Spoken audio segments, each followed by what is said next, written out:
Good afternoon. Welcome to the latest in ICISA's ongoing monthly webinar series. This is the first, obviously, of 2024, and I think it's a really good one to start the year. Maybe a little bit of background about ICISA, who we're the ones hosting this, because I think there's a lot of people coming to this webinar from different backgrounds and different organizations, some who will know ICISA, some who maybe don't. But we're the International Credit Insurance and Surety Association. We're the global trade association for trade credit insurers, sureties, and their reinsurers based out of Amsterdam. Our membership is globally focused and looks after trade credit insurance and surety and related products along those lines. And even though our members are international and worldwide, we have a particular focus on European markets because of how prominent they are for our membership, and also because a large amount of the members are based here or do a lot of business here in the EU. So what happens in the EU from a regulatory or policy position has a big impact on our market. What happens directly to our members when it comes to financial regulation is something we look after, and we try to provide a perspective on a regular basis. But also things that are happening in the market to the people that our members insure, to the businesses that our members insure. Those are also very important to us. Overall, we provide a forum for members to share best practice between each other, to talk about issues and to think about ways to improve situations, but also to help improve awareness and understanding of our sector with different stakeholders and to provide input to public policy and regulatory debates with the perspective of our industry. And for today's topic for this webinar, the late payments regulation, or the proposals for the late payments regulation, this is something that's quite close to our hearts, quite important to us, but obviously we're coming at it from a particular perspective. Our members provide protection against non-payment of receivables. That's on the trade credit insurance side. There's also aspects that are related to the performance of contractors and the payment of contractors, which we'll touch on our surety members as well. But if we look particularly at the non-payment of receivables part, our members are providing coverage for that, and primarily on a short-term basis. So the question of payment behavior and the regulation of commercial terms in the EU is one we closely follow. It's also why we're very pleased that we have Eurocommerce taking part today, and Lena will be able to introduce herself and Eurocommerce a little bit in a moment. But it's great that we can share topics with people like Eurocommerce and come at it from different angles and try to figure out ways that we can address some of the big questions that impact their members and our members together. Like all regulatory change, it is important that these changes are done in a proportional way and a way that is effective and a way that avoids unintended consequences. And we're hoping today to provide you with an overview of what's happening on the late payments regulation, why it has come about, what some of those unintended consequences may be, and potentially what the path forward is, so where we see the discussions going overall. But without further ado, I'll hand over to Lena and Anna to introduce themselves, and we'll get started. Lena, perhaps you could go first. Thank you, and thank you for the introduction already. So my name's Lena Whitaker, and I'm a director here at Eurocommerce. For those of you who aren't familiar, we are the EU-level trade association representing retail and wholesale. So our membership is consisting of direct company members, as well as national associations. Many retailers and wholesalers are also SMEs, and 1 in 4 of all EU SMEs are actually in the retail and wholesale trade. Excellent. Thanks for joining us today, Lena. Anna, could you introduce yourself? Yes, thank you, and hello to everyone. I'm Anna Boata. I'm the head of economic research at Allianz Trade. Allianz Trade is the worldwide leader in credit insurance. And specifically, my team is looking at country and sector risk of non-payment across geographies in more than 100 countries on a very frequent basis, on a quarterly basis.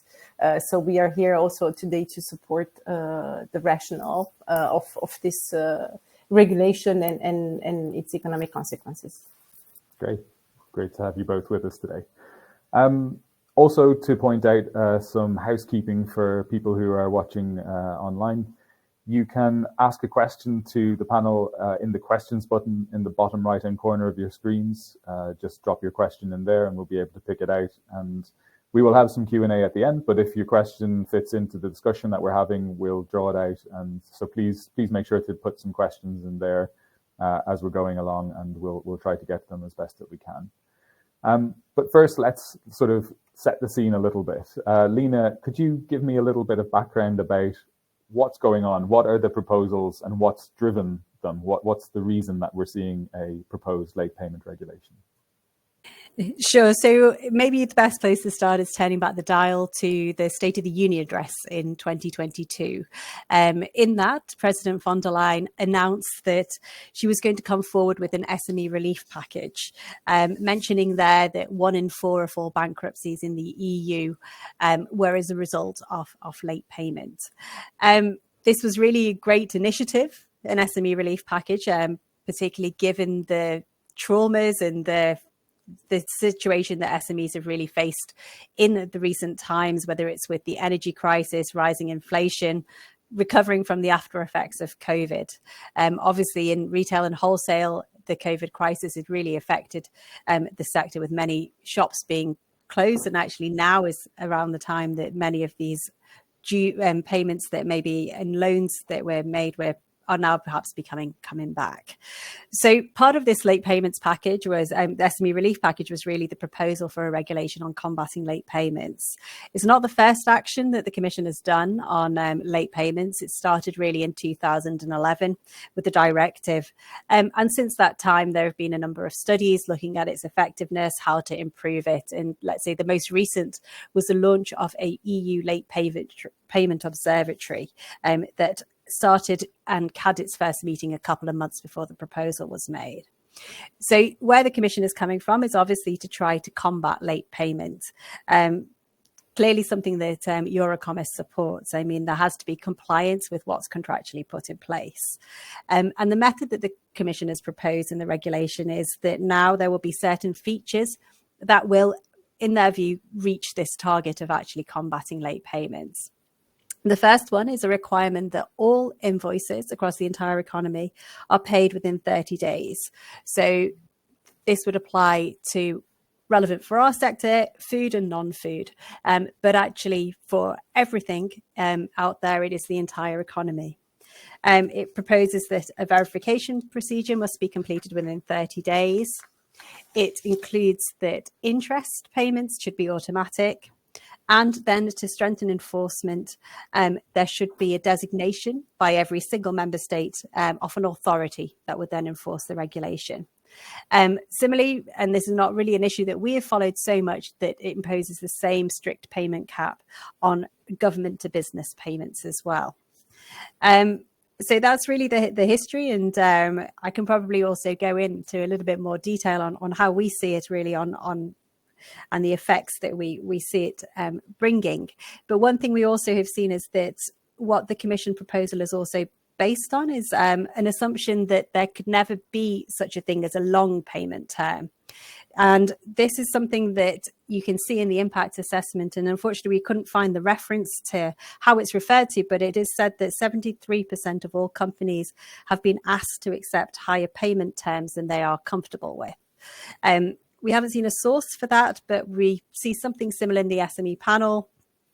We see something of the same in the construction sector, but this is really what is standing behind a little bit about the process, that actually, even if you could have 30 days, you could negotiate your payment terms, 30 days is the answer, because it is not possible, or it is not necessarily mutually efficient or mutually agreeable to agree anything lower than that.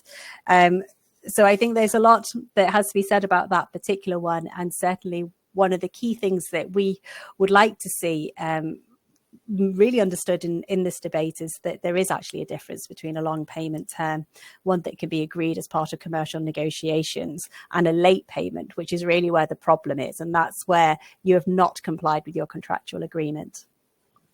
Yeah, and I think, as you said, I think overall there's a lot of misunderstanding around the proposals. I think a lot of people were shocked to find out that there actually is a rule in place that talks about how payment terms should be described to start with. I think particularly on our side of things, I think a lot of our members maybe were unaware that the late payment directive was there, or they maybe had some sort of a vague understanding of it.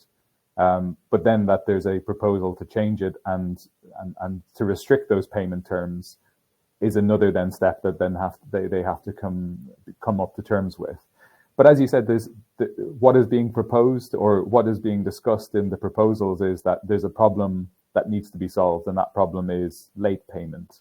And to do that, they address payment terms.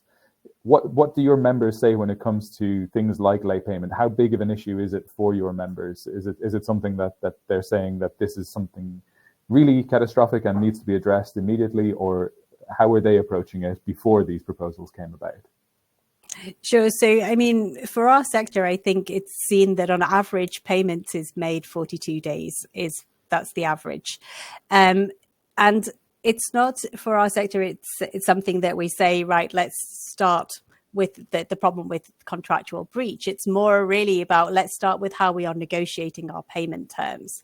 And for many parts of the sector, particularly outside of food, and one thing you have to remember on this debate as well is that the food rules and the food area is already regulated. Mm-hmm. There is, it's called the Unfair Trading Practices Directive, and that applies to bring down payments on perishable goods to 30 days and non-perishable on 60 days. So our members that was the rule that was in force. And so food, in our view, should be set to one side.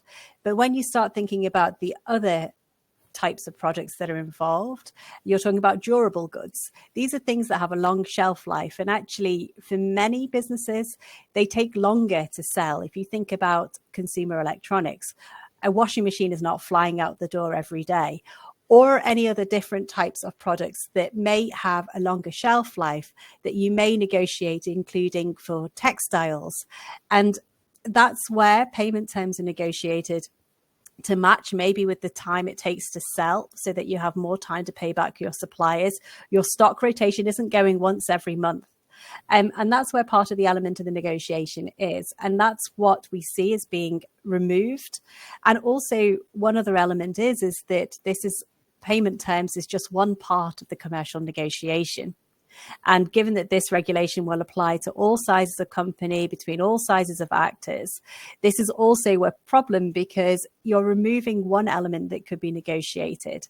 And in retail and wholesale, you are a consumer-facing industry and distributor. And actually the effect of what that negotiation is also reflected then in the choice and in the prices that are being offered to consumers. Yeah, and I guess one other aspect to all of this as well, in addition to what the impact of the proposal is, or what the situation is the fact that at the moment we have a directive which sets out a broad framework for how things should operate, and then it's for member states to apply that within their legislation. And what's being proposed is to move to regulation, which I guess would have a bit more teeth, a bit more binding to it. And that move may cause some changes to national regimes as well. I don't know if you have any comments on that particular aspect of it as well. Yes, I think, I mean, when you're talking about contracts, you're also talking about contractual law and civil law. So, yes, of course, a regulation could come in and maybe offer that simplicity, which I understand is a little bit behind one simple rule that makes it easier across the EU to enforce, especially if you are an SME. But it doesn't also mean that there is a harmony with what is actually happening and what is actually the rules in place nationally. And there is quite a long established history of contractual provisions. And this is what we hear as well from the member states side, is that when we hear what's happening in council, there is more pushes for this to actually be dealt with by a directive, to leave also the enforcement authorities or the enforcement systems as they have been adopted in member states, because I think it's clear as well, there's a different payment culture across the EU, and what perhaps could work in one scenario is also not necessarily the same approach that's been taken to this date in other member states. Mm-hmm. Anna, you're in economic research, so you're looking at this from, I guess, the numbers and how they fit together. Mm-hmm. And I'm sure Lena mentioned also the impact assessment, which said that about a quarter of defaults are related to late payment. what was your assessment of that impact assessment and particularly that number? Because obviously that's an important thing for our sector. If people are defaulting, that tends to lead to claims for Allianz Trade and other members of ICISA. Maybe you could comment on that a little bit. Yeah, it's a number that is out there for a while, but it's usually based on surveys. And we also should recall that whenever you ask a company what was the reason for defaulting, it's much easier to blame it on the partners that paid late than to actually state the truths behind the insolvency. Actually, when we looked at our data in terms of why companies have defaulted, or what are the metrics for them to default in the next four coming years, for example, we actually see that, of course, financial ratios are much more important. So if we talk about SMEs or large companies that have a profitability issue, which is actually across the board a European issue if we compare it to the US companies. If we talk about capitalization, which is a particular high issue for European SMEs, which are low capitalized, and it's the way it works in Europe. Savings are not directed to SMEs. Basically, companies can't attract the savings from households and grow, what is the case more on the other side of the Atlantic. And then finally, the debt burden and the debt burden coupled with, of course, the profitability. So basically the interest coverage. So the lower the interest coverage, the higher the probability that this company will default. And actually, if you look at these three indicators combined, yes, we have a high share of fragile SMEs in Europe that are likely to default.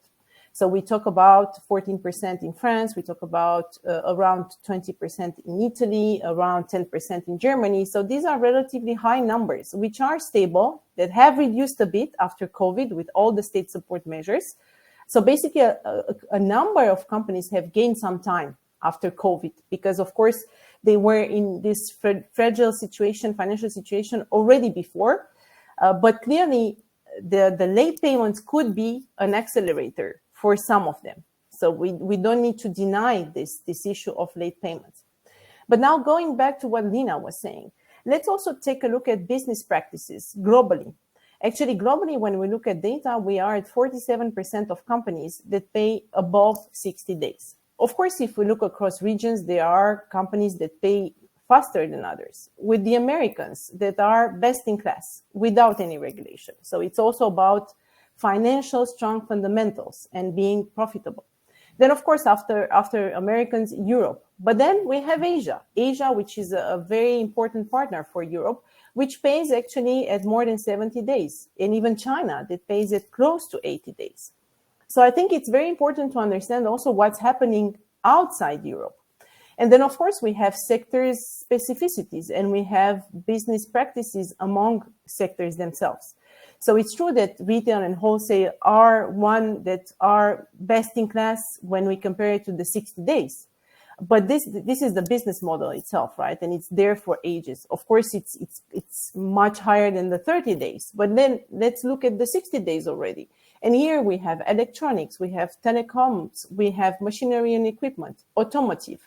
We have transport equipment, even construction. In these sectors, there is more than 50% of companies that pay above 60 days, which is a reality and a business practice. And it's not necessarily late payments, it's just the business practice of those sectors. So I wanted to emphasize that because I think it's important to understand the sector specificity. And then, of course, in terms of size, I don't think we need to blame large companies or SMEs. In both camps, there is still 40 to 50% of them that pay above 60 days nowadays. And it's also part of the findings of the European Commission, actually. Yeah, I think that's a really good point, that it's what is being proposed has been specifically generated as a way to address some issues for SMEs particularly. It's part of the SME relief package. It's aimed to address imbalances as well. One of the concerns that's there is that smaller companies may be forced into accepting longer payment terms or payment terms that are longer than they would otherwise be beneficial to them because of the differences in strength. I don't know, Anna, if that's something that you see in data. I can't imagine there's much data on that, but maybe you have some view on it. Well, I think we need to go back to the basics of the equation of what working capital requirement is. And working capital requirement is an equation between the days sales outstanding, so basically the days at which your client is paying to you, the ones of you as a supplier, DPOs, and then the cost with the inventories. So you need to finance your working capital requirements in a specific way. You either finance it in a business practice, which is B2B financing, which we also sometimes call it the invisible bank because we don't necessarily talk about it and it's somehow free financing. Or you finance it through banks, of course, because you will need at one point liquidity. It's not a very easy equation. It's not because we will fix payment terms at 30 days that everything will cancel and we will be at zero cash flow needs at the end of the day. It's more complicated than that, and especially today, because today we are in Europe particularly in a situation where we didn't actually manage to diversify our supply chains like the US companies did. And we actually started to prevent against future supply shocks through inventories, through this just-in-case type of inventory management. And the problem is that today we are in a situation where we are not in a recession, but we don't grow. So demand is very low. So what happens? It happens that we have now a number of sectors that have to deal with very high inventories. And of course, that also calls for additional financing, which of course you either again finance it through your day sales outstanding and your day payable outstanding, DPOs, or you go and you finance it through the banks. Now, of course, banks today, not only they are a bit more restrictive because risk aversion has increased, and we all know the factors behind, and we clearly see the outlook that is not improving going further. But also the cost of financing is now much higher than it used to be in the past decade. We do talk now about 5 to 6% interest rate when it comes to short-term loans, which is basically what you use when you want to finance your working capital requirements. So if, for example, we would imagine and taking the average day sales outstanding, which today in Europe stand closer to 58, 60 days, and we bring down this number to 30 days, it means that there will be a gap, a financing gap, that needs to be financed elsewhere than through companies themselves. And that's equal to 2 trillions of euro. 2 trillions of euro that will need to be financed elsewhere. And I think the immediate, of course, financing source in Europe, because we don't have a capital market union, because we don't have a pure financing mechanism, especially for SMEs, will be the banks. So, of course, you go to the bank. In the environment where you get the loan, because 40% of SMEs today don't get always their loans based to some of the statistics. If you get the loan and you pay a 5 to 6% interest rate, you will get, of course, an additional interest expense that you need to finance through additional profitability. And that actually is equivalent to 100 billion euro. 100 billion euro, what does it mean? It means around 2 percentage points of corporate margins. So, of course, in an environment where you're already squeezed today by the fact that your revenue growth is very weak or even declining compared to the past 2 years, and you have rising input costs, and let's face the new crisis that we have today, the Red Sea crisis, which actually increases the shipping costs, you will be even further squeezed on your margins. And of course, the labor cost, which is still a problem, and the labor shortages that we still have today, despite the lower economic activity. So there might be sectors that could not absorb this increase in costs, be it shipping costs, additional interest expense, and then all the other costs related to their operations. And what would that mean? The same as in 2021 and 22, trying to increase prices further, because otherwise you can't survive anymore. And then bringing back the inflationary issue that we had to deal with over the past 2 years. So I think that's clearly something very important to keep in mind. It will be a transfer. It will be a transfer between B2B transactions and pure business practices to banks, provided that the banks have the willingness and the capacity to finance, and then there will be these additional financing costs. And then, of course, that it's not even taking into account the fines system, which is not yet defined. But if we look at the proposal, clearly there will be an authority that will allow fines to be implemented for late pay or payments beyond this 30 days settled payment term, right? And that's also something that if you look at the number of invoices that could be paid beyond the 30 days, which is around half of them, and their average value, you can actually round it to 1.9 trillion euro of additional money that has to be paid to somebody, right? And this is, again, not something that can be self-financed, and it's clearly something that will weigh on corporate profitability and cash flow afterwards. Yeah, and we'll come on to discussing what sort of where the progress of the development of the discussion around the proposals are. So there has been there's going through an amendment process, and we'll come on to that in a moment. And so some of the terms may change. So just to say that at the moment, that what's out there at the moment is a proposal that would have a fixed term of 30 days. This would not be negotiable, as Lina said, and also where in the past there were concepts such as grossly unfair. So if the terms were considered grossly unfair, then they couldn't be extended beyond that period as well. What the proposals now say is that there would be a much stricter version of that where it would be 30 days. We may see that softened as the proposals go on, and there's some indications that that might happen. But Anna, as you say, I think there's potentially a big issue there in that could be created. And this is what we're talking about, unintended consequences. As you said, 2 trillion of extra financing, 2% of margins when it comes to paying for the interest and so on as well. So there's good intentions here to try to address this, but potentially creating a bigger problem, or rather almost like a whack-a-mole where you hit the problem down in one area and it pops up in another place. Lina, when you hear those kind of numbers as well, and I'm sure Eurocommerce has its own research as well, what does that make you think, and how do your members feel about that type of situation? Sure. Well, I think we did our own calculation as well, and it estimates that it's really a financing gap for retail and wholesale of between 100 and 150 billion.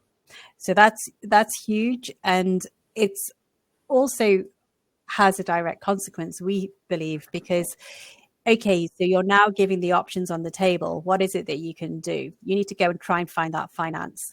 Bank finance, the availability is lower, the interest rates are higher, there's caution. And what you're actually going to be funding is actually your inventory. It's just day-to-day business.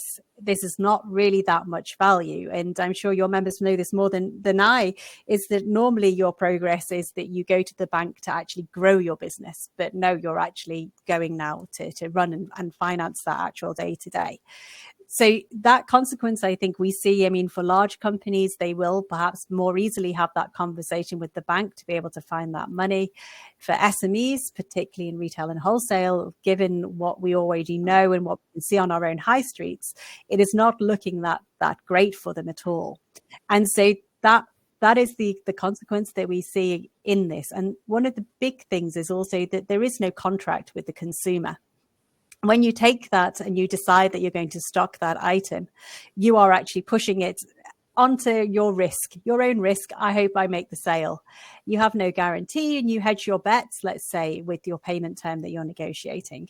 So this has now gone away. And we actually really see that this will have a consequence on the cost for many small ones as well. I mean, there's naturally lower footfall when you move outside of city centres of big cities, and actually their ability will be to either reduce the choice that they can offer, move to a more costly just-in-time model, which doesn't necessarily fit or wouldn't really be that competitive when you're so used to people reaching for their phones and getting something in exactly the way that they want it, perhaps online. And this consequence really will also have an effect on the jobs that are offered there and the effect on local communities, because you know that all shops are part and parcel of really what brings liveliness. So this is a huge consequence.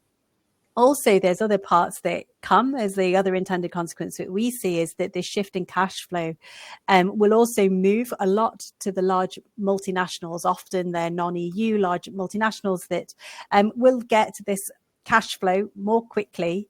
And of course, maybe some of it does help them then pay down the chain, but it's not absolutely everything. And this also then starts to create imbalances with those larger players becoming also even more powerful, able to use their bargaining power. And this is one of the reasons why as well, you have to bear this in mind, that now when we are talking and moving forward, and I know you'll come to it, is where the Parliament will go and you start having a debate about let's carve it into large, small, large, large.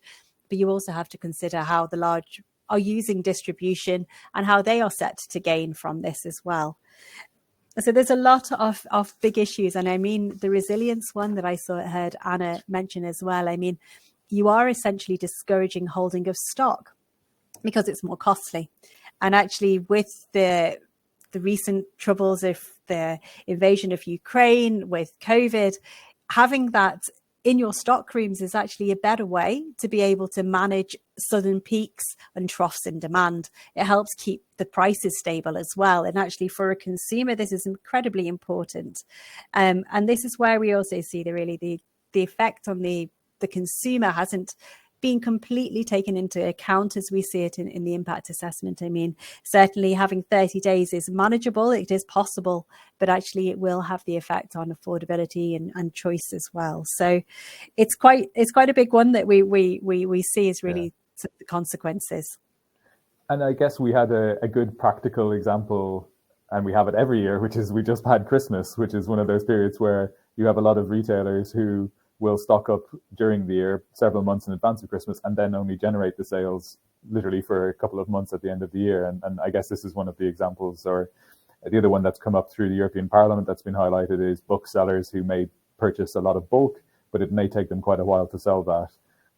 So there's a few different examples out there of different types of businesses where timelines are just part of the business practice. I think that was the phrase you used as well. And I think that's part of it.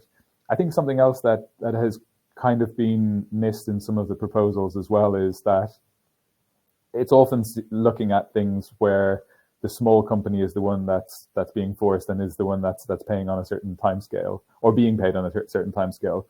But companies of all sizes act as creditors and debtors. They work on both sides of the balance sheet in that sense. Anna, is that anything that you've looked into when it comes to the regulation and the proposals? Is there much of a difference when it breaks down between, say, an SME working as a creditor or as a debtor?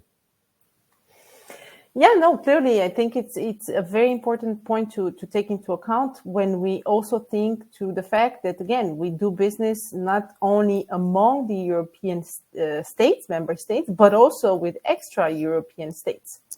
And regarding to that, I think whenever, for example, you'll be selling to an extra European market, you will be uncompetitive because they will need to pay you at 30 days. And again, if we compare that with the average payment term in Asia, we talk more about above 70 days. So clearly that brings, and in general, that brings less competitiveness for European companies on emerging markets because that's the financial reality of these markets, and there's probably less of a regulation in place that would establish shorter payment terms. So the practice is for longer payment terms. But also, I think it could encourage some of the European companies as well to buy more from the debtor side from extra EU, just because they will have longer payment terms. So this is where we risk of defeating the purpose of reshoring or regionalizing more our supply chains, shortening our supply chains. And on the opposite, we will just complexify them even more because it will be much more convenient to continue to buy or even buy more from Asia, for example. And we have a couple of countries now in the emerging markets that what we can call the global south that now take even more geoeconomic importance in terms of trade hubs, in terms of manufacturing hubs, or even new retail hubs. And we can think of not only China, because usually we talk about China, but now it's more about the Vietnam, Indonesia, Mexico, Brazil of these days, and even India. And these countries are taking a much, much stronger weight in the global supply chains. And of course, if we look at payment terms in these markets, we will be on those high numbers. And clearly that could be an incentive to reduce actually intra-European trade. And of course, if really this regulation would distinguish between the size of companies, between SMEs and large corporates, that could be even detrimental to SMEs, because the large companies will play by the same rules as before. So they will be more competitive, or at least the same competitive as they were before. So I think we really need to go back to the basics when we talk about competitiveness. Competitiveness is not only about cash flow. Competitiveness is about profitability, investment, and opportunities of development that you can have. So again, here, let's take examples in other areas where actually companies are more competitive at the global scale. And it usually has to do with fiscal reasons, investment opportunities, the way we finance ourselves in terms of market exposure. So I think it's again, as Ina was saying, more complicated than just fixing a rule. And as an economist, for me, it's really striking to go to a unique rule, because as economists, we have criticized so long the 2% inflation targets of central banks, which nobody is capable of explaining why 2%, because today this level is very much into a gray area. We don't actually even know what's the equilibrium rate of interest rates. It's probably more closer to 1 and not to 2, but clearly the inflation target has been a bit arbitrarily decided. And this is why I think it has to be more taken into account in terms of business practices and sector specificities, and also at the global level, before coming up with a new constraint that might be not the best threshold compared to the company's needs. Yeah, exactly. We've had one really good question come in, which we'll come back to in a moment. That's just a reminder to the audience that they can continue to ask questions, and we'll get them in as soon as we can. But I want to just touch on, Lina, you mentioned about what we're looking at in the Parliament at the moment. Maybe you can explain a little bit about the process for bringing this regulation forward, and where we are. What are some of the positions that people are taking right now? Sure. So obviously what probably has to be borne in mind is that this is a quite late proposal that came from the Commission. So for it to go through the Parliament and for it to go through the Council, it has to go very, very quickly. And that's putting extra pressure on the discussions like now that we are having to show the complexity. So the situation really with the Parliament is that they are already had a report from the rapporteur just before Christmas, with a very short deadline for amendments to be proposed by the MEPs. And these now are being discussed, and we expect that there will be compromise amendments that are dealt with or come to in the IMCO, the Internal Market Committee in the Parliament. We understand the date of this is the 22nd of February. So that's where the Parliament's really hoping to be able to come to agreement there, with then a vote in plenary, which we have just recently heard is being moved forward to the 11th of March. So this is a very quick process, let's say, in the Parliament. In the Council, we understand also that it is slightly slower. The Council, many member states have what we hear questions about every single aspect of the proposal. And our understanding is that, ambition aside, the Belgian presidency is not able and doesn't expect to come to any agreement, get the general approach before the end of this current Commission mandate. So what we expect to see is around May time, a sort of a assessment of where we are, a progress report. But if I can just move already on to where the Parliament is going, I mean, there are so many different solutions as well that are being put on the up for discussion. And maybe I can just touch on a couple of them. Please, I mean, yes. Opinions are really clearly divided. It's not clear that one political group is actually in favor of one even approach. There are different approaches within the different groups, and also where that also shows is that there's some who agree with the 30 days as being a very strict cap, whereas others are coming up with, let's say, new solutions. Some of it is differentiating the rules so that it applies large versus small versus large, so that a large is not able to impose payment terms other than 30 days on a small. There's other rules that are trying to preserve freedom of contract, which is this flexibility that matches the way the different business practices and the different models that have developed over time. And this may be by reverting again to grossly unfair, going back to the rules that exist on food to be kept as they are and up for the usual process under the Unfair Trading Practices Directive, or to go towards maybe if there is a way that there could be a mutual agreement on where there's a benefit, when there's a mutual benefit. There's also a lot of discussion about derogations and what this could be. Could it be limited? Could we sort of ring fence who it could apply to? A lot of discussion on let's play around with the numbers. If 30 days is too short, can we go higher? With the huge danger that this also becomes a game of horse trading where you actually start to really divorce it from the reality of what actually needs to be there. Can you cope with that flexibility that's been built in? Because you don't know what the situation is for each of the business partners. And then we also hear that there could be, it is possible to find the money. Like there's a huge amount that it's just been, the figure of 2 trillion is a very large of money, but the idea being that you can get it over a bit, it might just take you a bit longer. So let's extend the transition period. So it's a lot to be going around in circles with a very tight deadline. I mean, we have very serious concerns about where things could go. Obviously, our aim is to hope that we see freedom of contract returned. But if you start to look and examine some of these issues, they also need an impact assessment standalone to examine exactly how it is. I mean, some of it obviously is covered in what the Commission has as their discarded options in their impact assessment, but I wouldn't say it's full. And certainly when we also hear that business practices need to change, and some other ideas that are floating is that actually the dangers or the risks that might be exposed in retail and wholesale, for example, could be dealt with by consignment contracts, by now looking at retention of title. It's throwing a whole new area that also hasn't been really considered. And actually, I think there are questions there, perhaps on the supplier side as well. If you think of consignment as being a solution, at which point is it that the supplier is getting paid back for those goods?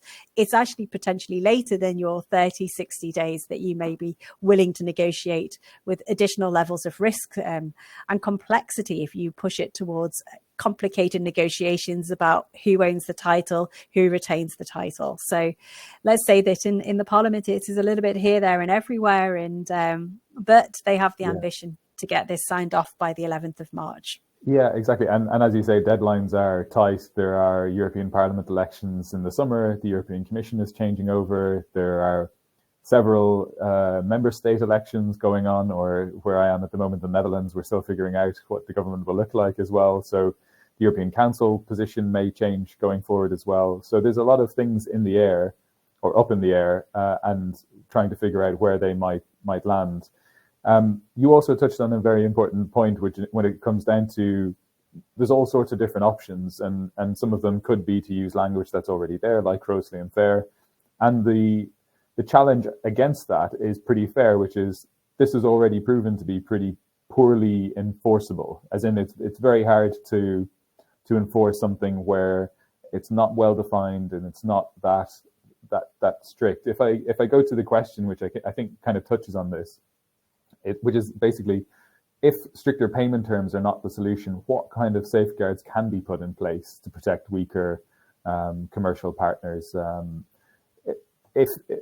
I think that's a very fair question. There clearly is some abuse in the system. What can we do? Does Eurocommerce have a position on that at the moment? What would you like to see in an ideal world?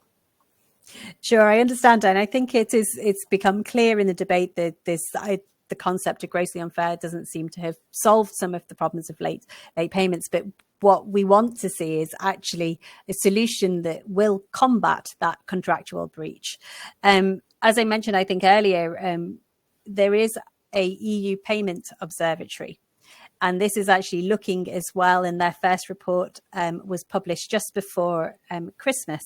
And there they look at the different types of preventive measures that already exist. And so stricter payment terms is certainly one of them.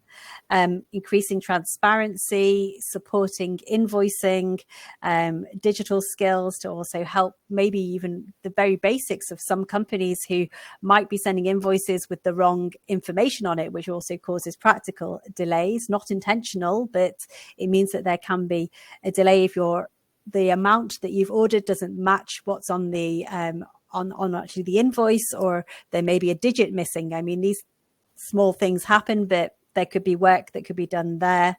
Certainly looking as well at what could be done to help in terms of some countries which have almost a tax break also for where there is unfair unpaid debts, looking also at credit management, payment codes. So this is what's in the report already that shows that there is so much that could perhaps be chosen for and pursued that could reach this target. So we don't say as Eurocommerce that we want to see this there being some kind of Wild West where anyone can really agree what they want, but we do want the solution to be something that is actually going to start improving contractual behavior and force that behavior in that way. And this is where we also see differences, because there's differences in culture that exist between different member states. And it's not really proven that even if you start playing around with the numbers, 30, 60, 90 days, let's give DIY, for example, 120 days, let's give textiles 65 days. I mean, it starts to become very arbitrary.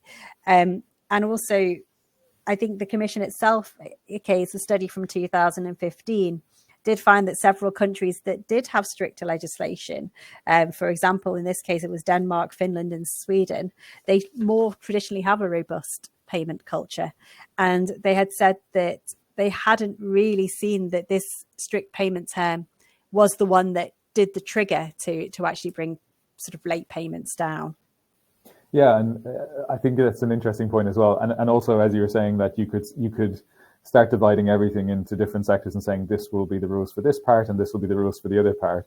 And it sort of reminds me of there was an old issue in the UK a few years back about whether a certain type of sweet was a biscuit or a cake for VAT rules, and you could kind of see it going in that direction where is this part of this line, does it form part of that, should it apply 60 days, 45 days, or whatever else. So yeah, you start to sort of chase the rabbit down different holes if you start dividing things up too much.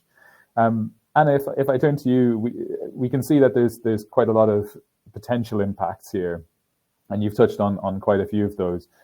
Do you have a particular view on what is an ideal outcome, or is it more so what we need to preserve, things like contractual freedom and flexibility of contract, or do you have a ideal in mind of what is the perfect time period for a contract?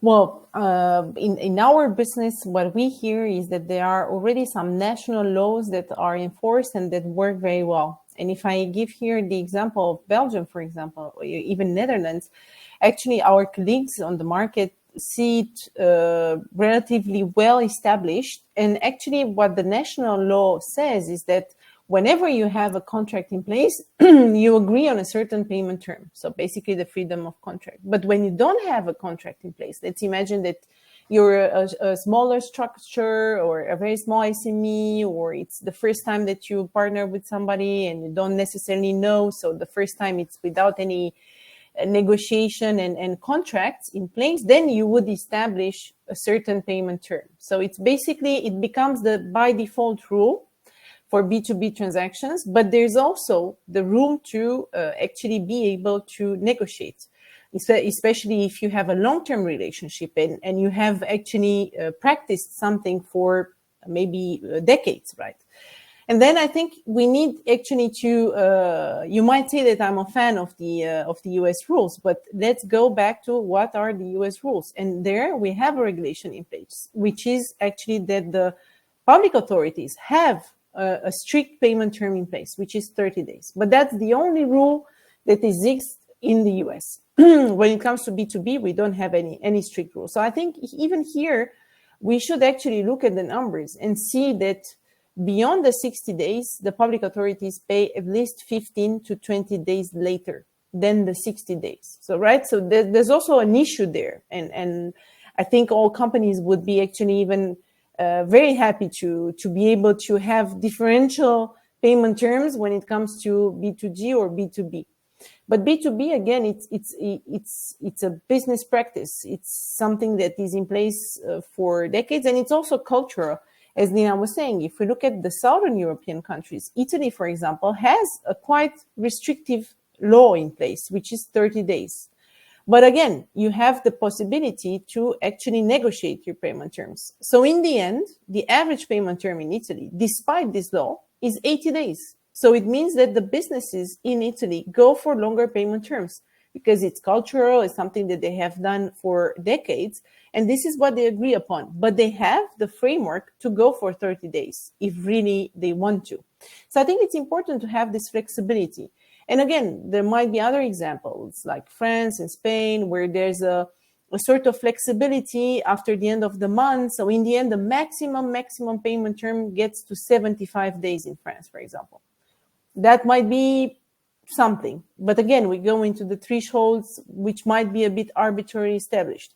But there are some laws already in place at the national level that could maybe be implemented on a wider scale, even if the caveat of that, of course, is does it work in other countries? But clearly, there are some rules already existing there. And for me, as looking at payment practices for years now, I really believe that this freedom of contract is really important.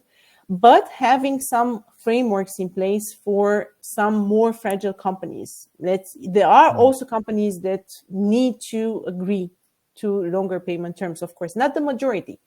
But for those, maybe it's good to have a sort of binding framework that can be applied. Right. Provided that the partner will accept, of course. I think we had an interesting comment come in, which I think echoes some of what you've said as well, which is that although it goes more into the financing and banking side of things, which is that one of the concerns of a strict 30 days is that there will be more delays of payments that banks would have to notify as UTP or unlikely to pay in case of working capital financed by banks. This could have the impact of banks having to impose more restrictive credit conditions, for example. So that kind of plays into what's been mentioned so far. Lena, you also at Eurocommerce, I've seen a number of the things that you've published and some really interesting videos online from people in your sector about what they want. Can you kind of define what it is that Eurocommerce would like to see out of this process? What is your goal ultimately? Well, I think we want to see, as I think I've said, is that we do want to have the preservation of freedom of contract and actually see something that comes out of this process that is a way to actually tackle this contractual problem. So we've really been trying to publicize and bring to life actually what it means in practice, the examples that we have of how these long payment terms are negotiated. I think probably with anything, the voices that complain may have had their time and their chance to complain. And of course, that is fair. But on the other side, people who are actually using this to their advantage to help them offer the choice is what we've been doing through our campaign to show. It's called Flex Not Fixed, and various details are available on our website that sort of explains the side of the story that there are mutual agreements. And that's what we really want to strive for. It's looking at different sectors, how you get your toys, for example, to have that choice in your shops. Bearing in mind as well that not all of your suppliers are small suppliers. For a small toy shop, you may be dealing with some of the big brands, but you need to have this choice in your shops to get people through the door. So there's examples of that. We will run a few more videos just to explain this story, also from the supplier side.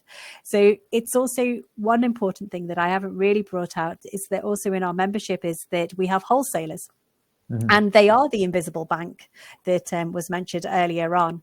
And actually their value proposition is storage, which also helps continuous production throughout the year, but also the supplier credit. And this is where they are willing to support their business partners, their business customers, that will help actually them with the financing where they might not otherwise be able to achieve it or obtain it at reasonable rates, helps them keep competitive. So there's a lot that needs to be protected. And we really hope that the outcome can be along that lines of freedom of contract, that there can be a pragmatic solution then that might actually help those companies that are actually having difficulties when there is a contractual breach. But let's say this magic bullet of 30 days, we don't see as really being that magic bullet. Yeah, I think that's coming across quite clear. And as you said, and as we've heard, it seems like that message is getting across through different groups in European Parliament, that even those from different backgrounds, those who might be considered more pro-business and those who might be more on the left side of things, that there's seems to be a movement towards flexibility. But as we say, it's still unclear what that will look like, and there's different reasons for opting for different approaches. Clearly something needs to be done, but what it is, that's the big question. And the can of worms has been opened now, so the question has to be answered. I guess an important part of that is making sure that we have all the information that's needed. Not to criticize the Commission too much, but we pointed out there are some gaps in the original impact assessment. There's probably more assessment that needs to be done before the rules are finalized. Anna, you talked about some of the financing requirements and so on. I think there was not a huge amount of reference to financing requirements in the impact assessment. Or it was a passing thing where it was said that it's sufficient and it will be met. And clearly, if the scale of things is as you say, about 2 trillion with other impacts aside and potentially inflationary impacts on the economy as a whole as well, these are things that can't be done too drastically. They need to be done with care, and they need to be done with all the evidence and all of the information required. So I think it's useful that, I think for us on the financing side, on the insurance side of things, we came to this a little bit later as an industry. And I know some of the colleagues from other associations who are interested in this topic. When we saw the proposal from the Commission come out a few months back, I think there was a lot of surprise about the impact, but we're involved now. And I think it's important that we learn a lesson as well as an industry, that what we do is not always that well understood, and where we fit into things is not always that well understood. And policymakers, people in the European Parliament, people in the Commission who are trying to fix genuine problems may not have all the information, and they're not trying to make a regulation that causes unintended consequences, but sometimes that happens because they don't have all the information. So I think it's our responsibility to help them do that. And we're not looking as an organization, and I'm sure Eurocommerce is the same, we're not looking to promote something where it's just simpler or easier or more profitable for our members or for big companies or anything else.